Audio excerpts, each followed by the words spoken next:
Nina bendlovena amandla nazi indaba ze-1KZNTV nifundele uphilano kaCebekhulu kamzimba umntwana uyakhuleka. Sanibonani. Ake sibhekeleze sithi yizo ezihamba phambili namuhla.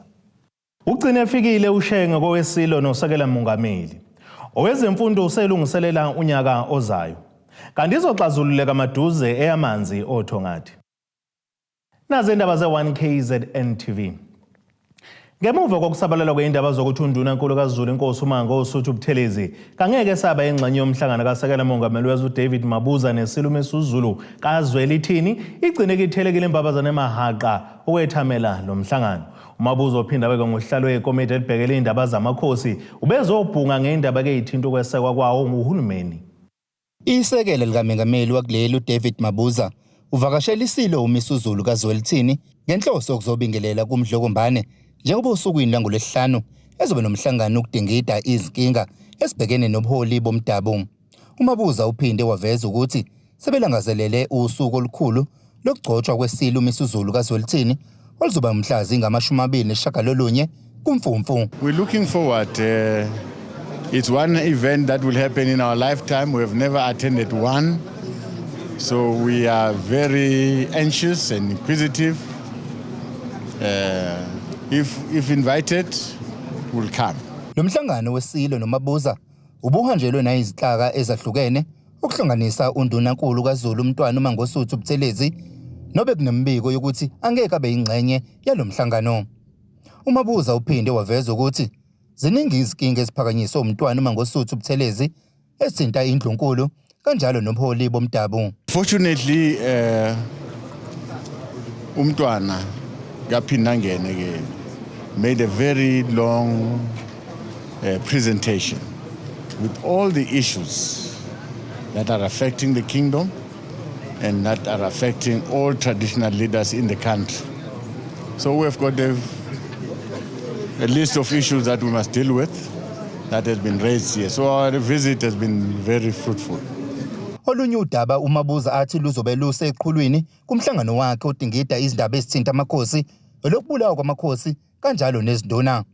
Ezindabeni ze-1KZNTV kubika uThabani Maphumulo kwaNongoma. Ongqongqoshe uMnyango wezemfundo KwaZulu-Natal uMbali Fraser uthi ukuphazamiseka kokuqhubeka kokufunda ezikoleni ngenxa yokuhlasela kokhuvethe izikhukhula imbhikisho kanye nokunye kubaphoqa ukuba bathathe isinqumo sokuqalela amalungiselelo onyaka ozayo zingakavalwa izikole kulonyaka. Khuluma ke neziko lezindaba ngesikhathi ehambele imbono ekhiqizela izikole engaphansi kwesifundazwe ngeinsiza kufunda ebizwa indaba se-Printing Solutions uveza ukuthi banelisekile ngamalungiselelo asebewenzile ukuqinisekisa ukuthi ke kuqhambeke kushaya usuku lokuqala lokuvula kwezikole kakukho ukubambezeleka ngenxa kwentuleka kweinsiza. Ukuzama ukuqeda inkinga yokulindwa umlibe kweinsiza kufunda ezifana nezincwadi ezikoleni nokugcina kuphazamisa ukufunda nokufundisa, uMnyango wezemfundo esifundazweni usuyiqalile inhlelo zokuhanjiswa kwazo ezikoleni. Ekhuluma ngesikhathi ehlola ukuqhubeka kwalomsebenzi, ungqongqoshe walomnyango uthi ke bazama ukugwema ukulahleka kwesikhathi uma ke kuqala ikhalenda lonyaka omusha. Sinelisekile kakhulu ngesikubonile. Siyabona ukuthi impela come January 2023 KwaZulu-Natal abantwana bakhona ngosuku lokuqala bazokwazi ukuthi bafane nabo bonke abantwana base South Africa bafunde bewatholile ama-exercise abo bezitholele izincwadi zabo. Okwethu njengomnyango bekuzoqinisekisa leyo msebenzi namhlanje. Nakuba kungakaphothulwa ukufunda nonyaka njengoba ke kulindeleke ukuba ngeviki elizayo abafundi babuyele ezikoleni nalapho bezobe sebeqalisa ukubhala ivivinyo zokuphela konyaka.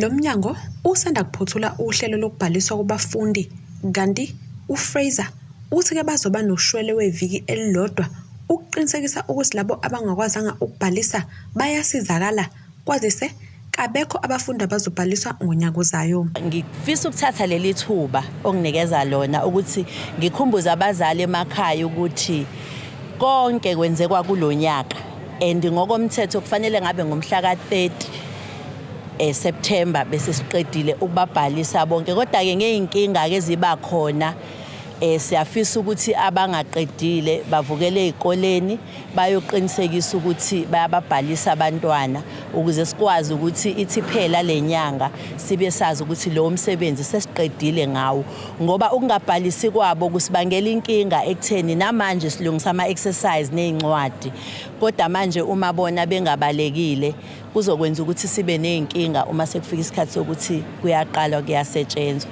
Kodwa nje okubalekile ukuthi siyabaqoqozela ukuthi siyacela ukuthi bahambise abantwana ezikoleni.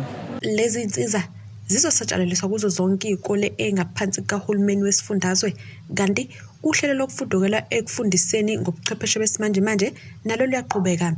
Kunxuswe abazali ukuba bavikele izikole kwazise zihlale iphazamiseka ngenxa yombhikisho ukuqinisekisa ukuthi ukubhala kwezivivinyo zokuphela konyaka okulindeleke kuba iqale maduze ziba impumelelo. Nalabo abatelekayo ke abaprotestayo beprotestela amanzi nogesi, siyacela ukuthi abangasondeli ezikoleni zethu, bayasiphazamisa.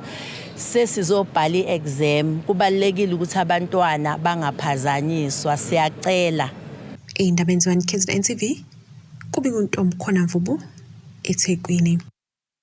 Iphathimandla kamasipala iTheku KwaZulu-Natal seyiveza ukuthi uzophothula ekupheleni kwalenyanga umsebenzi wokulungisa kwengqalazinda yesiphehlisa amanzi esangalimala ngenxa yekhukhula othongathi amawadi amaningi asale ngenawo amanzi. Lokhu kuvele kwesithangamisa bezindaba besibanje eThekwini namuhla nobekuhlose ngaso ukuzocacisa kabanzi ngesimo sedolobha okubalwa phakathi isimo semgwaqo, izindlu kanye-ke nokunye. Ngesikhathi kuqhubeka lesi sithangamo udaba lwenkinga yamanzi asothongathi alisalanga ngaphandle, njengoba umeya eqinisekisile ukuthi ekupheleni kwalenyanga abantu bakuleya ndawo bazobe sebawathola ngendlela amanzi. Siyabonga ke futhi ukuthi umsebenzi uzobe usuphethwa makuphela lenyanga esikuyona, ngoba silindele ukuthi makuphela nje October uphethwe lo msebenzi kumfumfu, mase kuba ukuthi ngomhla ka5 kuNovember ilapho kube sekudluliselwa ngokusemthethweni ukuthi abantu sebengaqala ke amanzi sekuhlolwe zonke izinto ukuthi aphume emapayimpini abo ngosemthethweni. Izinga ke lo msebenzi esesiwenzile lapho kulungisa inqala sizinda ithe ilimele kakhulu. Siyajabula kakhulu ukuthi singaphezulu ka75% uhamba kahle umsebenzi, sinethemba lokuthi ama timelines siwabekile sizoma kuwona. Daba lezindlu kuyimanje abantu basesenkingeni, kodwa ngokamasipala iTheku uthi usukwazile ukuthi ubakhele amakhaya njengoba sekukhona izindawo ezingu52 okuyizona ezagcina abantu. Wayewathembisa ukuthi banenhloso yokuthi kushaya uChristmas wonke umuntu esenekhaya lisesimeni. Sesikwazile ukuthi kusukela kulezi indawo ebegcina abantu ezu120 ezu52 seyivaliwe zalezi indawo seyivaliwe iningi seyikusele nje ezu52 kuphela. Lezo ke ezisasele sibambisene kakhulu kahle kakhulu nomnyango wokuhlaliswa kwabantu kusifundazwe ukuthi akungasetshenziswa uhlelo kuphela lwezindlu zesikhashana, kodwa kusetshenziswe nohlelo lokuthi sithathe imali kaHulumeni no-National Treasury uku-approvile lokho kukwazi ukuthi kurentwe indawo ama-properties available azohlalisa abantu ngendlela ehlelekile, kungabi khona abantu abazodlela uChristmas emahholo, bonke abantu bedlela uChristmas nama-holiday besendaweni ehlelekile ngesikhathi kusalungiselwa bakhelwe izindlu zabo ezipermanent. Umsebenzi uhamba kahle kakhulu kangangokuthi nje kwaBesta, eMawoti, eKlufe, ngoQokazi, Claremont, zonke lezo indawo isasanda kuvalwa. Imigwaqo eminingi yalimala ngesikhathi sesikhukhula, eminye kuyimanje akabuyele esimeni, kodwa uKhawunda uthi sebekwazile ukuyilungisa emkhulu noma kukhona la kusasele khona.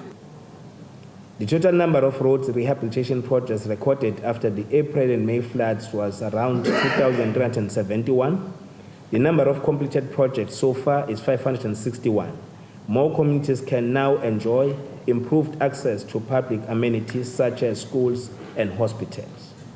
Amabhishi bekade khathaza kakhulu njengoba kuze isikhathi samaholide ebekade nenkinga yokuvala ngenxa yendle ebikade ichithekele khona. Our recent tests have confirmed that in our central bridges, water quality is at an acceptable level. It is for this reason that we have recently announced their opening. Kodwa bokhosibisi kiseThekwini. Zibalela ngaphezulu kwama200 isebenza uMasipala uMsunduzi eMgungundlovu maphandle kaMthaniya esayinqunyelwe ugwayekatiki ngokungenela kesiteleka kesingekho emthethweni. Lezi isebenze yisophikweni lokuqoqwa kwemfucuza kulo masipala zidube ukusebenza zifuna ukukhushulelwa amaholo. Lesenza shiyanga nje inhlokodolobha yesifundazwe KwaZulu-Natal engcolile kuphela, kepha kuphinde kwaphazamiseka namanzi kwenyeke ingxenye njengoba ke isebenze yitelekile beyivimbe esangweni elingenele emahhovisi alolu phiko. Kuphazamiseke ukuqoqwa kwemfucuza eMgungundlovu njengoba isisebenzi zalolu phiko kuMasipala uMsunduzi zingenele kwisiteleka esingekho emthethweni kusukela ngomsombuluko.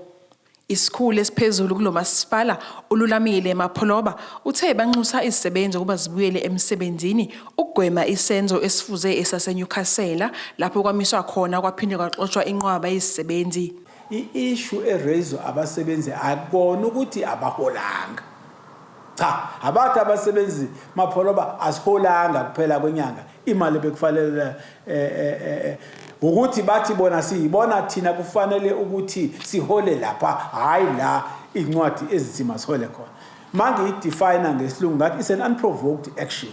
Yabona is a totally unprovoked action udaba nje ekufanele bona baliyekele kuba kuyinyunyana nama-shop steward ukuthi luyixoxele ezinye izinto asinawo amandla anginayo amandla umsakazi wokuthi namhlanje ngivele ngivuke ekuseni ngithi umsebenzi ethile sengiyakususa kule grade usuhola lapho ukuze singaphindi saseNyukhasela sicela abasebenzi babuyele emsebenzini bathatha amatomu bahambe bayosebenza basebenzele imnandi.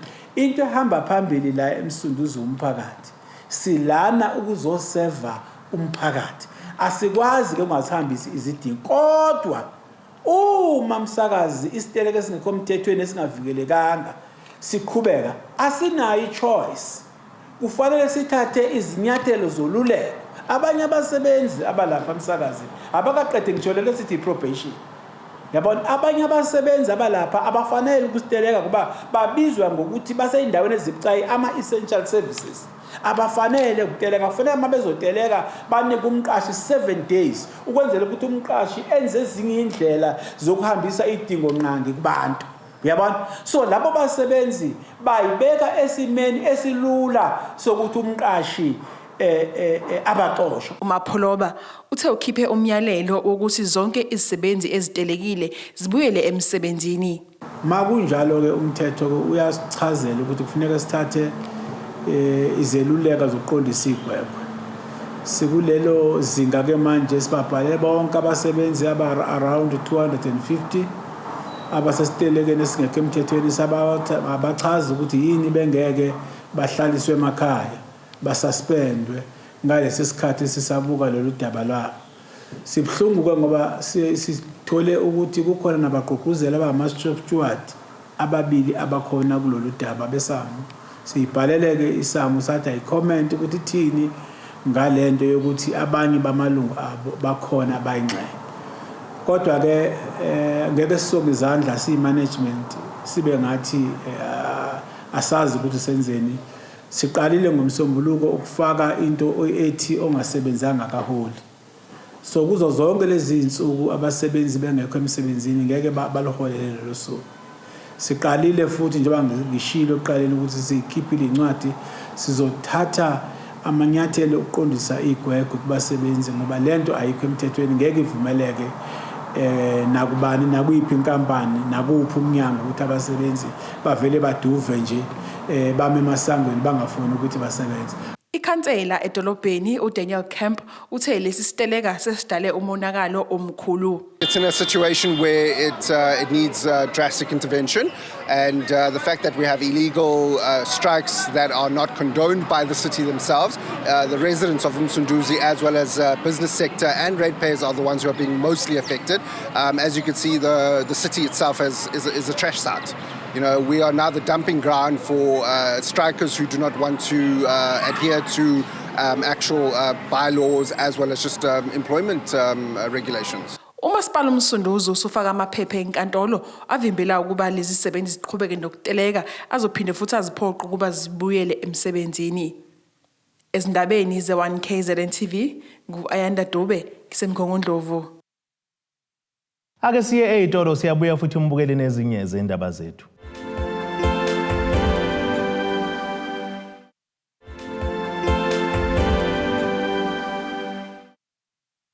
Thina bendloveni amandla sibonge siphinde sinamukele nisabukele zona indaba ze1KZNTV nazo kwizona ehamba phambili namuhla. Ugcine efikile uShenge kowesilo Nosekela Mengameli. Owezemfundo uselungiselela unyaka ozayo. Kanti izoxazululeka maduze eyamanzi othongathi. Abazali beingane zesikole ezifunda esikoleni samabanga aphansi imfundo yabasha primary esemntubatuba enyakatho KwaZulu-Natal babhishe ngaphandle kwesikole befuna ukuxoxa uthishanhloko lesikole abamsola ngokuthi uyedelela uqhubha intwala ngewisa. Lokho kwenzeke ngakathi kuqhubeka kumhlangano wesigungu sesikole abahlola abangaphansi kwesifunda umkhanya kude kanye nothishanhloko kulesi sikole obumayelana nokuziphatha kwakhe. Laba abazali bakhalena ngokuthi lo thisha uvumela ukuthi izingane zabo ziphekele ukudla osekonakele yize sekubonakala ukuthi ke sekwedlulelwe isikhathi. Bafuna kuxoxa uthishanhloko wesikole semntubatuba samabanga aphansi imfundo abasha primary abazali bezingane ezifunda kulesi sikole. Laba bazali bathi simningi imhlangano esibanjiwe kukhuzwa lo thishanhloko ngokunika izingane zabo ukudla osekonakele kodwa kuye kube nhlangazi muka nomoya. Omunye walaba bazali uthi lo thishanhloko ubeka impilo yezingane zabo engcupheni. Ngoba silana njengabazali emva kwemhlangano eminingane sesibambile mhlawumbe eqile kwemibili. Lapho khona sithola ama-report ngothisha omkhulu mayelana nendlela aphethe ngayo isikole. Lapho ngibalula khona ukungena khona kuze ngene nesekutheni ukuthi kukhona isigameko esike senzeka kakhulukazi kubazali abapheke ekishini abaphekela izingane zethu. Kwatholakala ukuthi kune-report ethi uthisha omkhulu ke wahlisa izingane ukudla okunempethu impuphu ati nempethu. Esinye silandelayo futhi kwaba khona amasabatha adeke yafika amasi wafika wathi uthisha omkhulu amasayibonile ngendlela emangalisayo lapho baze baconfessa ngisho khona abanye bothisha nabanye babafundi ukuthi izingane ngalola ngabadlela omasabonile zayiphalaza even ngisho esikoleni. So sithatha isinqumo sokuthi ke njengabazali akasibe nemhlangano nothisha omkhulu sike silalele kahle silibukele eduze udaba la. Kwacaca ukuthi uthisha omkhulu akukho akuphika kulokho. Uvuma yonke into akukho ukukhombisa ukuthi uyayisola. Kangokuthi wathi uma noma esuku bemhlanganweni wakhuluma amazwi angayimahlo ongakhombisa ukuthi uyayisola phambi kwabazali. Ingakho ke sithi asike sidlala iqhaza njengabazali. Sike sisondele sizothi cha uthisha omkhulu uNyembe asimfuna kahambe esikoleni. Namake siyasho futhi ukuthi uthisha omkhulu uNyembe asimdingi kulesikole. Ifuma uthi siyabona nje kunemhlangano eminingi okusho ukuthi njengomphakathi njengabazali sibona sengathi idepartment ayisihloniphi yasixhaphaza ngoba uma sesikhulumile izwi lethu ngicawuthi lingaphezulu kwedepartment. Uthisha omkhulu asimxoshi kwidepartment kodwa sithi esikoleni sethu idepartment ingabona ukuthi imbekaphi. Kanti ilungu lesigungu sesikole liqinisekisile lokho kushiwo ngabazali laveza nokuthi abantu abasebenza ekishini kulesi sikole bakubika ukonakala kokudla kodwa lo thisha omkhulu wakushaya indiva. Kuyiqiniso lokho uma sithola ireport kubapheki njenge-SGB kunesikhathi la esababiza khona abapheki sakhuluma nabo basho and kwakhona uhlobo oluthile lwamasi okwakukhala ngalo ukuthi lona lolo nenkinga kakhulu amanye awo agcina egqitshiwe ngenxa yokuthi ayisebonakala ukuthi awasekho esimeni esikahle and kunezimpuphu ezake zatholakala zinazilwane futhi nawo uthisha omkhulu akayiphikanga mayefika kubazali wabe sebabuza abazali ukuthi ukhona enumuzi ongazi ungayithola impuphu enezilwane lokho kwasusa ke uthuthuva olukhulu kubazali. Sesixoxileke saxoxa ke inhlaka zonke kwaxoxeka njengabaholi saseke iminyango ucela ukuthi usacela namanje ukuthi uthisha omkhulu akanikwe ithuba. Ezindabeni ze1KZNTV kubika umqondisi Myeni ngisemfekayi emntubatuba. Ikomiti leshamthetho lesifundazwe KwaZulu-Natal lihloleke imitholampilo eyahlukene kwisifunda ugu ukubheka ukuthi ke isebenza ngendlela egculisayo futhi isesimene esikahle yini. Onguhlalo kuyikomiti lezokubuswa ngobambisana nezindaba zomdabu kwishamthetho uzinhlecele uncome kumsebenzi omuhle omnyango wezempilo njengoba efike isimo sezikhungo zezempilo abebesihambelile zisesimene esigculisayo kodwa ubese ekhala kakhulu ke ngendlela abahlengikazi abasiphethe ngayo. Uncome isimo sezikhungo zezempilo kwisifunda ugu abazihambela usihlalo kwikomiti lomnyango wezokubusa ngokubambisana nezindaba zomdabu uzinhlecele. Yize encome isimo esigculisayo sezikhungo kodwa uphinde walalela izikhalo zeziguli ebezihambela umtholampilo waseMabheki ebezikhala ngempatho engeyinhle vela kwabanye abahlengikazi. Uthi umnyango kusamele unika abahlengikazi uqeqesho ngokuthi kumele ziphathwe kanjani iziguli. Almost all institutions esawahambele they are very clean. we must say Department of Health has improved. We do find those minor problems. Obviously, mangabe kufika umuntu omdala ekhaya ngeke angathola amaphutha. Kukhona lokho naloko kufanele kulungiseke njenga attitude. Where we are seeking a department, we are requesting them they must improve on training. Ama health institutions abasebenzi bakahulumeni baphakamise kancane izinga lokuyiphatha njengoba ubona nje la ukuthi baya complain abakhala ngokuthi attitude masingena la sikhuluma nonesi wama nosihleka yabona, and you think to ask yourself uhleka kanjani umuntu ekhala nge attitude yakho. So we are saying there must be corrective action. Akathatha umuntu ayiswe ku training, understand ukuthi umsebenzi wakhe uyini besides ukusiza impilo yomuntu. Phakathi kwenye izingqinamba bahlangabezane nayo ngesikhathi behlola umtholampilo waseMabheki kubala ungabi nayo igenerator esiza uma kuphele ugesi. Wasola iziphathimandla ngokungayenzi imizamo yokuthi bayithole njengoba kuba neminye imithi nemjovo ehlala kwisiqandisi. Wasena generator la.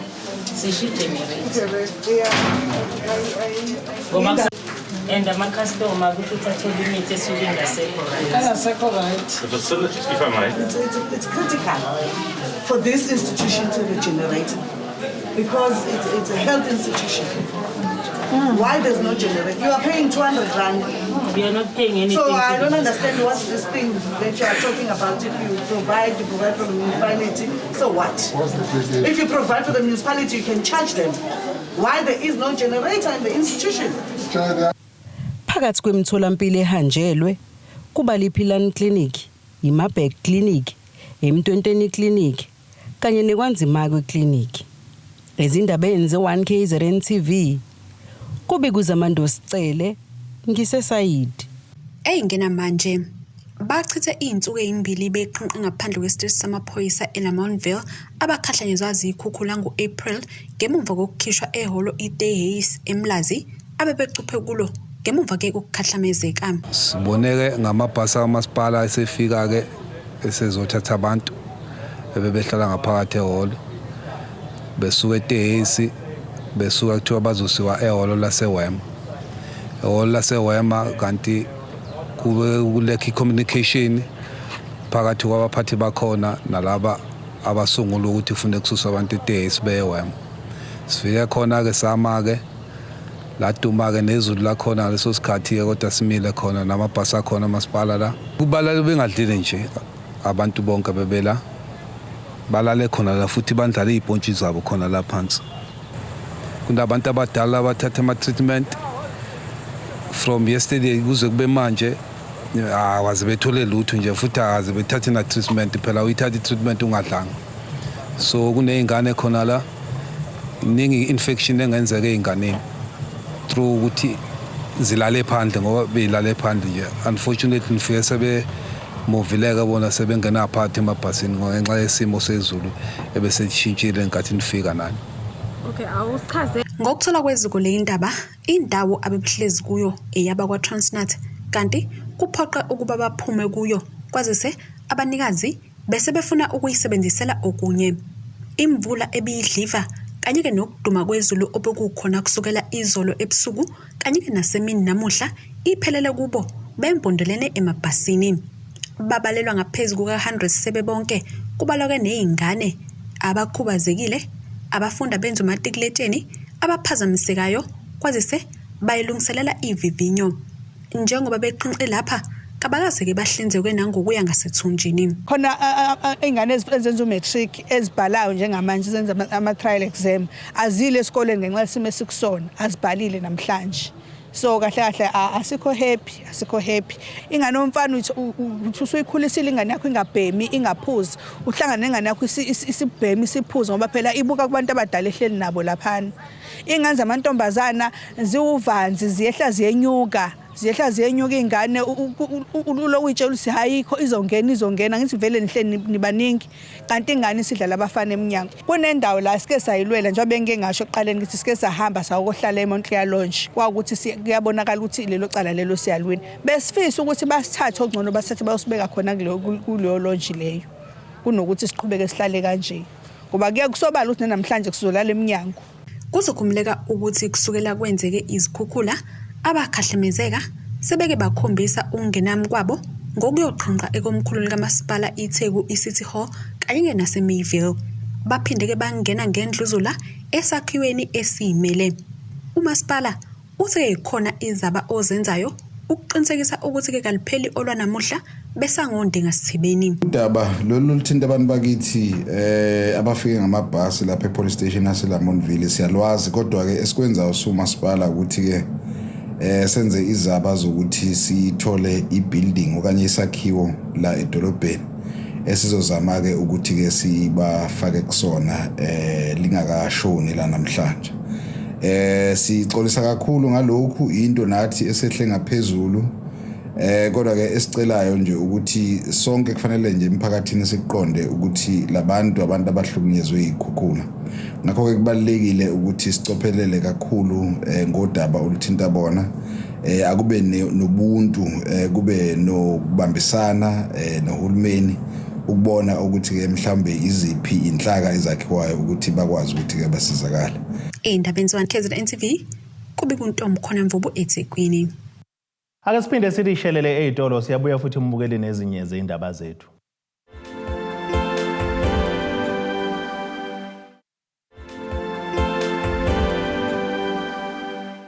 Siphinde sinamukele nina beSilo nisabukele zona indaba ze1KZNTV nazo ke izona esithi ngezihamba phambili namuhla. Ugcine efikile uShenge koweSilo Nosekela Mengameli. Owezemfundo uselungiselela unyaka ozayo. Kanti izoxazululeka maduze eyamanzi othongathi. Ake sibheke engosini yezomnotho.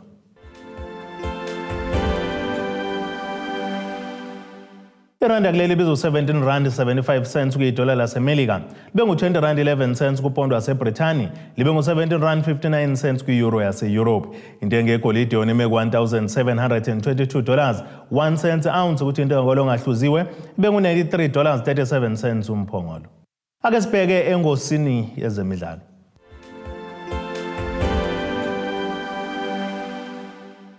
Umqeqeshi weKaizer Chiefs uAta 10-1-1 Zwane usencoma umdlalo leliqembu uGawugelo Sikhotha njengomdlalo oshaya into ecokweme kakhulu kuleli qembu kusukela aqalele isizini akaze wehlisa umqiqo. Sikhotha ube nesandla ke ngoba kuyibhola eligcinele igoli lokuqala kumdlalo weChiefs neSwallows eyinqobeke ngamagoli kamabili kwelilodwa izolo kusihlwa. Uzwane uthize noma kunjalo kodwa ke lo mdlali usazowenza amaphutha njengoba ke eyingxenye yomdlalo. Ever since we started this season, he's our star player, to be quite honest. You know, when you look at the number of chances that we've created, even the chances that we created, him is, he's always been in the good areas, at the right time. Fortunately, maybe the execution was not right, but when you look at him, he's been doing very well. And we obviously want to help other players as well to be at the same level with him. And he's never going to be perfect. He's going to make mistakes here and there because football, is a game of mistakes. But so far, so good for him, and I'm happy for him. Akasibheka nasisimo sezulu esingalindeleka.